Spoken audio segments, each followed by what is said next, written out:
बंधूंनो, तूर उत्पादक शेतकऱ्यांसाठी पुन्हा एकदा आनंदाची बातमी आलेली आहे मित्रांनो। आज 23 एप्रिल गुरुवार आज तुरीच्या दरात पुन्हा एकदा झपाट्याने वाढ पाहायला मिळालेली असून कारंजा बाजार समितीमध्ये 7,825 रुपयाचा दर पाहायला मिळालेला आहे मित्रांनो। मग संपूर्ण महाराष्ट्रात तुरीला काय मिळत आहे बाजारभाव पहा लगेच आपल्या व्हिडिओच्या माध्यमातून वेळ न लावता करूया सुरुवात। मित्रांनो, पहिली बाजार समिती कारंजा आवक आलेली आहे तुरीला 1,450 क्विंटलची। कमीत कमी दर मिळालेला आहे 7,030 रुपये, सर्वसाधारण दर मिळाला 7,460 रुपये, तर जास्तीचा दर मिळाला 7,825 रुपये। यानंतरची बाजार समिती आहे वैजापूर। या ठिकाणी तुरीला आवक आलेली आहे 12 क्विंटलची। कमीत कमी दर मिळाले आहे 6,550 रुपये, सर्वसाधारण दर मिळाला 7,350 रुपये, तर जास्तीचा दर मिळाला 7,705 रुपये। मित्रांनो, नंतरची बाजार समिती आहे मानोरा। या ठिकाणी आवक आलेली आहे 412 क्विंटलची। कमीत कमी दर मिळालेला आहे 7,250 रुपये, सर्वसाधारण दर मिळाला 7,395 रुपये, तर जास्तीचा दर मिळाला 7,540 रुपये।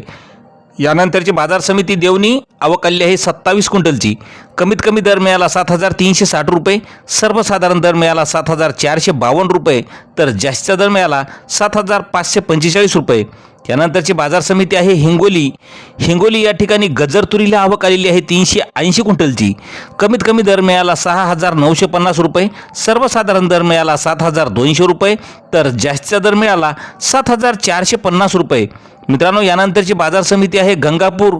काळ्या तुरीला आवक आलेली आहे 2 क्विंटलची। कमीत कमी दर मिळाला 7,950 रुपये, सर्वसाधारण दर मिळाला 7,950, तर जास्तीचा दर सुद्धा 7,950 रुपये मिळालेला आहे।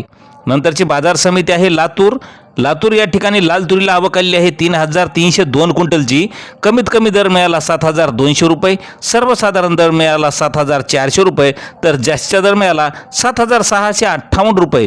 मित्रांनो, यानंतरची बाजार समिती आहे जालना। या ठिकाणी लाल तुरीला आवक आलेली आहे 172 क्विंटलची।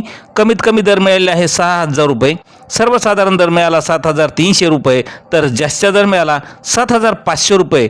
मित्रांनो, नंतरची बाजार समिती अकोला। लाल तुरीला आवक आलेली आहे 753 क्विंटलची। कमीत कमी दर मिळाला 7,000 रुपये, सर्वसाधारण दर मिळाला 7,500 रुपये, तर जास्तीचा दर मिळाला 7,735 रुपये।